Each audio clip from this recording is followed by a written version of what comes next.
Where do you think we are with Bitcoin, with adoption, and kind of from a market structure standpoint?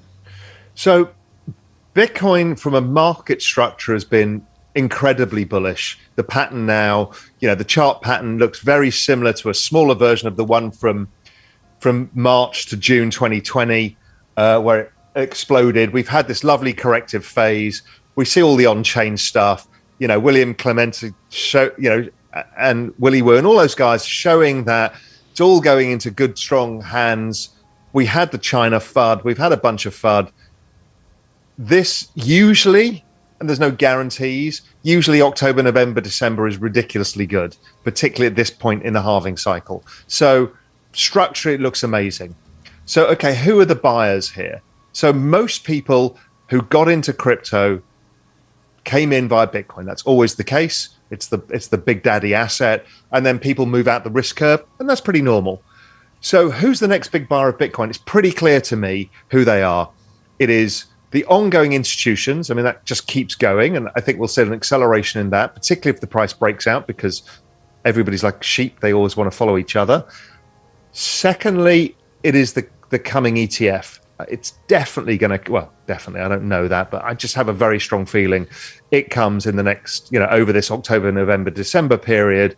And that will drive a huge amount of money in the space because it allows RIAs to allocate and ordinary individuals in a way that they can easily understand. And finally, I think we're starting to see noise from the sovereign wealth funds. So I know some of them, and I've talked about this before with you, is some of them are already allocated, but I think we're going to start to see more sovereign wealth activity in the space. Ethereum and the Ether asset?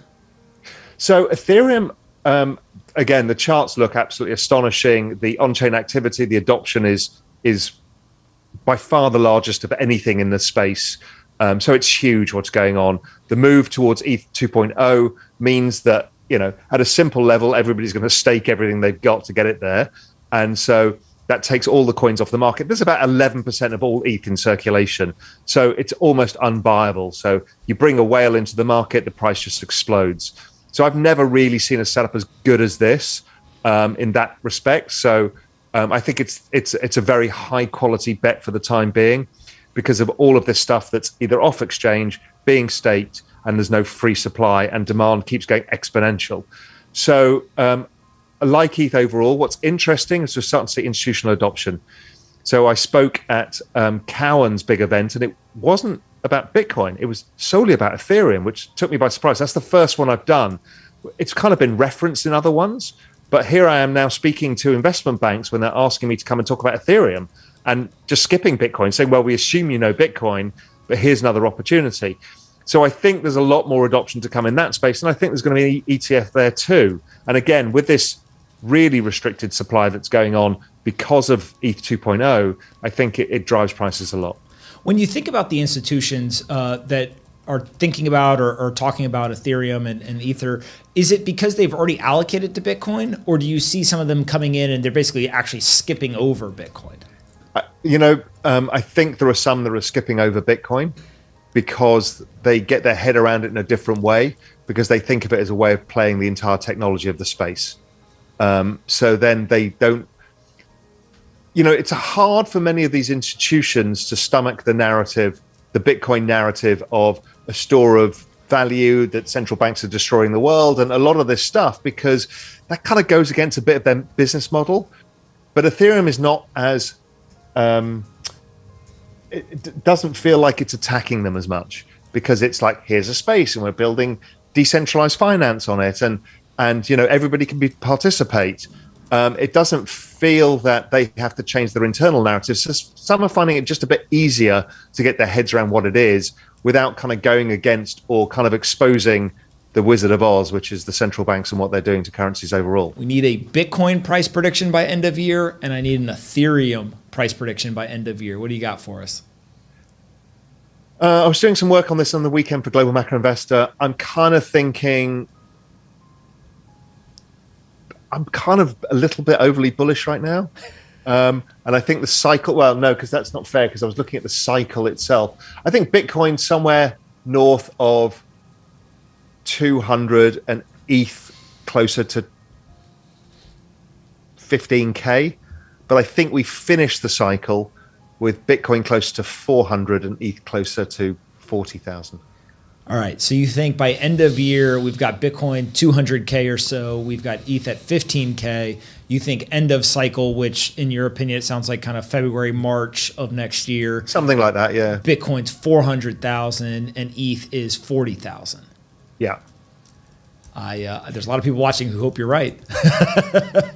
I bloody hope so too. It's not like I haven't backed my own bet. So my money's where my mouth is. Now, we don't know how the cycle's going to play out now. What's going to happen in the, in the bear market? When does that come? Does it come in the same structure? I do think it probably decouples to a certain extent because I think the adoption is going to be really quite big. So that lowers, as a network gets more adopted, the volatility lowers. So I think we're going to see that this time around, and it will decouple. I also think the cycle goes on longer just because of two key factors. One is ETH 2.0 will probably be, I think, the end of the cycle because everybody will, once it unlocks, people will sell some of their ETH that they put in for the staking. I think that's a pretty common thing to do. That happens probably around tax season as well, so people realize gains.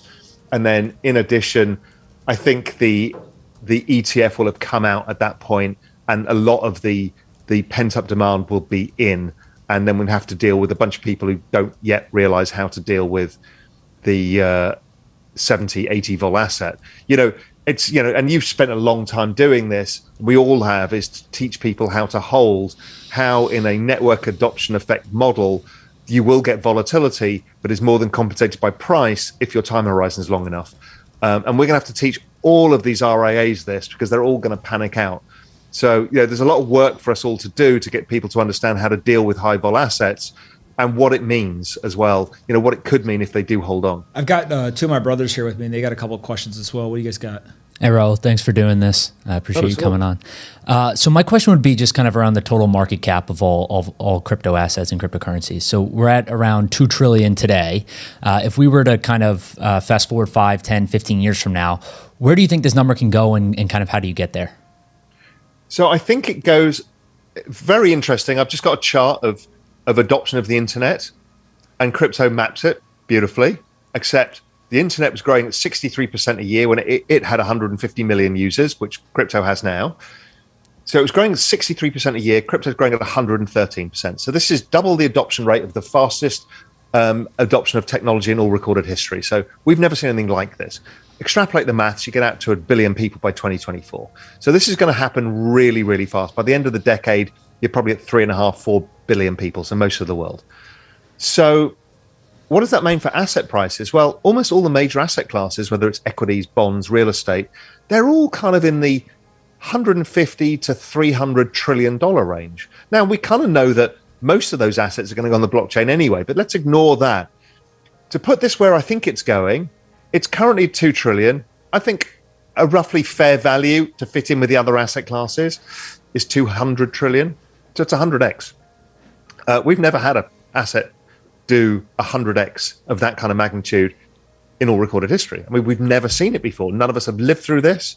So this is, I think, going to be the largest generation of wealth that the world has seen in the shortest period of time. When you think about the metaverse, you started to kind of go down that path a little bit. I know that you're really excited about this. Where do you think, one, that kind of starts to really permeate society? And then also, two, how do you think about it from an investor seat in terms of how to get exposure to it for your own portfolio?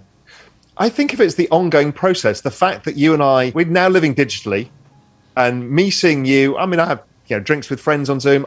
It's normal now. It doesn't bother me, right? So we've now moved a massive step into the digital world where just meeting our friends or meeting people we know can happen over video link, and we don't really care, much like that happened with mobile phones and phones before that, and television and all of these things. So this is an ongoing move into the digital world. And then it accelerates because you start to see the rise of cryptocurrency, and that enables these ecosystems to develop into these rich worlds where you can create value, exchange value, own things. So this creates the other layer. Then the layers on top of that come 5G, distributed computing power, and a bunch of other things that are going to scale that faster.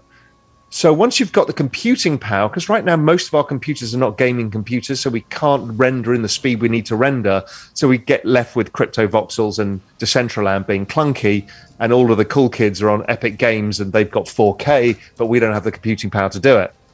All of that is going to change. So all this is the metaverse. It gets thought of in so many ways. For me, it's like our digital fluidity, where we can live and move around in this digital space, interact with our physical space, whether it's through augmented reality, virtual reality, just normal kind of digital world, and we can kind of create lives within it. So we're creating income streams. We're seeing that with Axie Infinity right now. Or we can be educated in the metaverse that kind of levels the playing field. I mean, you can be a kid in Ethiopia and you can therefore now get educated on the same playing field as somebody in the United States, because we have access, and you can be in the same classroom and you get to talk to them. So just things everywhere are going to change because of this. And you know it's going to happen because everybody from Microsoft to Facebook to Apple have basically said this is the bet. It's augmented reality, virtual reality, the metaverse. You know, I spoke to the head of metaverse who knew there was one at AWS. And they're building out the computing power and the cloud storage abilities for all of these massive compute needs, right? So it's happening. Now, the battle is going to be, as ever, the same battle, decentralized versus centralized. And as ever, it'll be a mixture of both, and we get to choose. But that's all coming. And that's a hugely exciting thing. And people haven't really figured this out yet.